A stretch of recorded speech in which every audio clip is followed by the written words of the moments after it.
Agosti mwaka jana, Jaji Ruben Nyakundi amedumisha ushindi wa Sane katika siku ambayo Mahakama Kuu pia iliidhinisha ushindi wa mwakilishi wa kike kaunti ya Kesi Doris Donya pamoja na ushindi wa gavana wa Makueni Mutula Kilonzo Jr.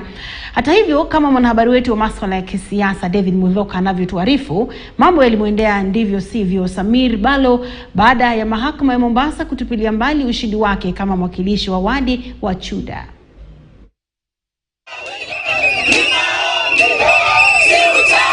Jumanne ilikuwa ni raha na karaha kwa viongozi mbalimbali waliochaguliwa kwenye uchaguzi mkuu wa Agosti mwaka jana, na ambao ushindi wao ulipingwa kwenye mahakama mbalimbali.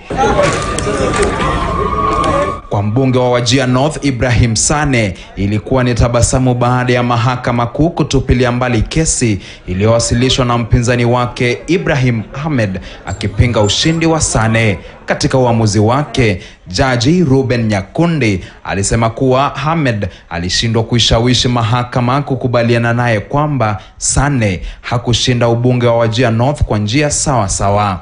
This is just a confirmation of our win on 9th August. It is for the entire Wajir North. It is not clan-based.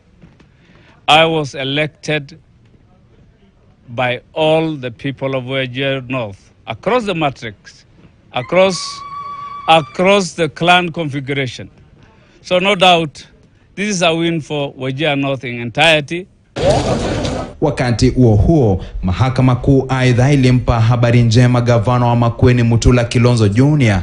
baada ya kutupa nje kesi iliyowasilishwa na aliyekuwa mbunge wa Kibwezi West na pia mwaniaji wa gavana wa Makueni Patrick Musimba akitaka ushindi wa gavana Kilonzo Jr. kutupiliwa mbali. Jaji John Nyabuto aliamuru kuwa Musimba hakuipa mahakama sababu yoyote ya kutupilia mbali ushindi wa gavana Kilonzo Jr.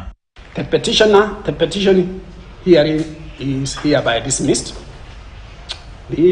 That the gubernatorial elections held on 9th August 2022 in Makueni County were constitutionally and fairly held. We are happy that we have won the election. Of course, the will of the people of Makueni County has been validated. Haya kijiri, wafuasi wa mwakilishi wa kike wa Kesi Doris Donya waliungana na mwakilishi huyo wa kike kukata kiuno baada ya mahakama kuu kuondoa kesi iliyowasilishwa dhidi ya ushindi wa Donya.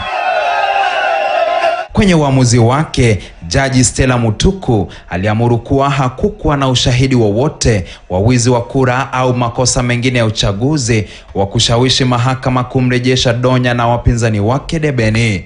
Nataka kuambia watu wetu wa Kesi County walitoka kwa wingi wakapiga kura. Ile kupiga kura walipiga kwa wingi, wakanipatia 192,000 votes against mwenye alikuwa ananifuata alikuwa na 59. Hiyo difference ndio imefanya hii kesi ikakufa na yezi fufuka. Shangwe na nderemo zikitanda katika maeneo mbalimbali kwa aliyekuwa mwakilishi wa wadi ya Chuda Samir Balo. Raha iligeuka kuwa karaha baada ya mahakama ya Mombasa kutupilia mbali ushindi wake. Kwenye uamuzi wake, mahakama hiyo ilisema kuwa kulikuwa na ushahidi wa kuonyesha kuwa mtu mmoja alimpigia kura Balo zaidi ya mara moja, na pia kulikuwa na ushahidi wa wapiga kura kutishiwa. Balo alipeperusha bendera ya chama cha UDA kwenye uchaguzi uliopita. David Mudhoka, KTN News. Na mtazamaji, baada ya taarifa hiyo ni wakati wa mapumziko mafupi mno, na kisha tutarejea na taarifa zingine. Kukumbusha tu, kuanzia mwendo wa saa 1:30 Ali Manzu atazungumza na kiongozi wa Azimio One Kenya Raila Odinga kuhusiana na masuala mbalimbali mkiwemo gharama ya juu ya maisha na vile vile kubuniwa kwa tume mpya ya IEBC. Salia papo hapo.